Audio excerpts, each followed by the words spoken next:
Hey,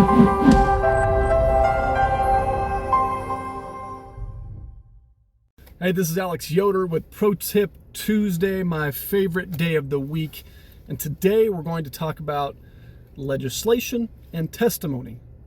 The top 3 things to know before you go testify at the state capitol against a bill. Now, something that I'd like to point out here is that we are going to be testifying against 20-1141, which is the bill about fees that I've been talking about in these videos for the last couple of weeks. We're going to be doing that tomorrow, and there's a group of us property managers and landlords who are going up as a group tomorrow to do that. I'm very proud to be a part of that group.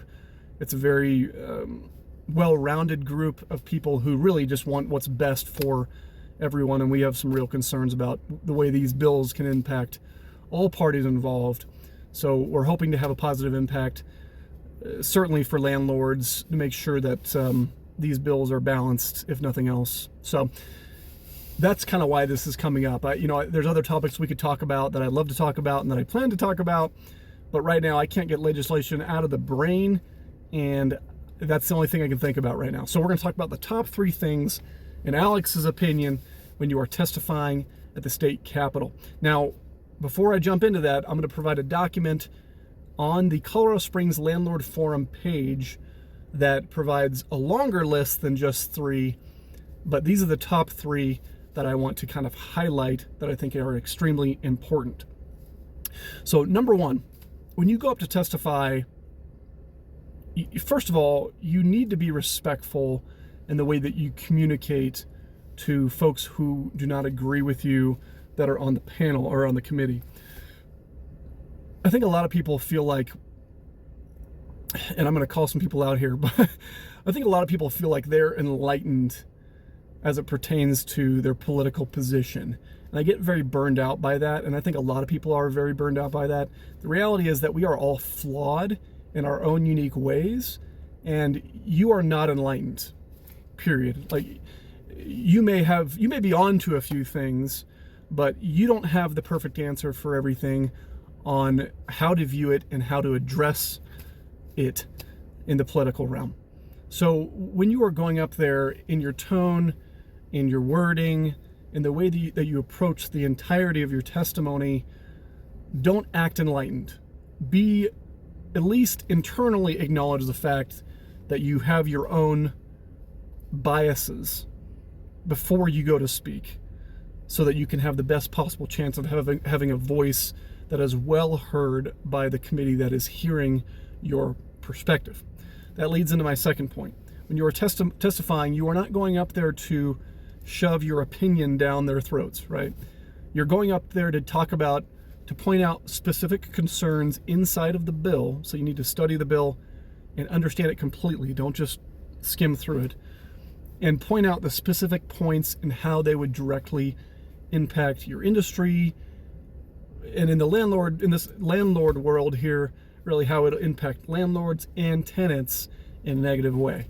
A lot of times these bills are written in a way where they will in fact hurt tenants as well as landlords, even though they are designed to help tenants. In fact, the bill that we testified, or that Betsy from our office testified against last week, there were tenant advocacy attorneys there fighting that bill that was written for tenants, because some of these bills do in fact hurt tenants as much, if not more, than landlords, even though that was not the original intent. So unintended consequences are a real thing. So keep it simple, keep it clear, and just bring your points and how they will impact folks in a negative way.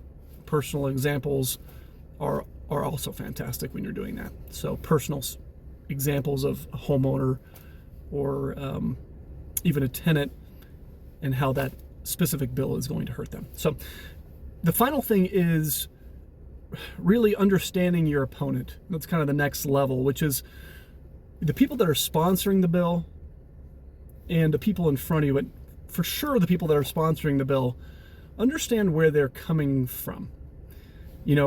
Get information that you can from other politicians about these people who are in favor of the bill.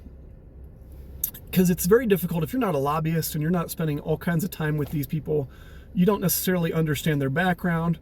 You don't understand what kind of bills they commonly will be in support of.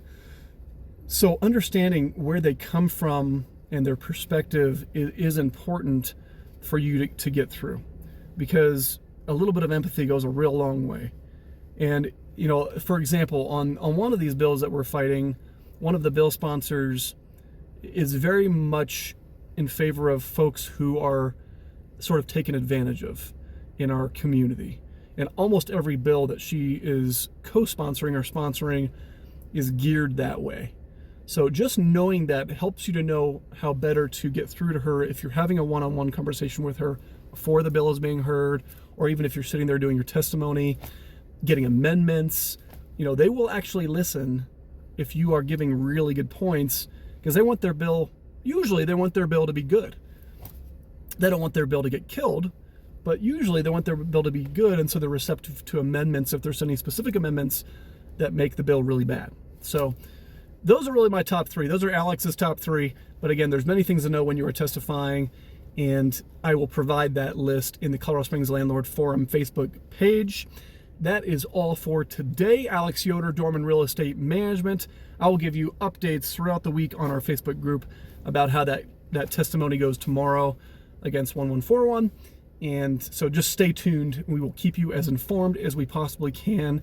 I will say a huge shout out to the Colorado Association of Realtors, the Pikes Peak Association of Realtors, the National Association of Residential Property Managers, the Apartment Association. All of these groups are working together to try to impact these bills as positively as they can. And it's very encouraging to see folks come together to do that. So thank you for all of you who are heavily involved with that stuff and who are serving on volunteer committees to put your time in to help the industry. We are very grateful for you. So thank you. Have a great rest of your day. Goodbye.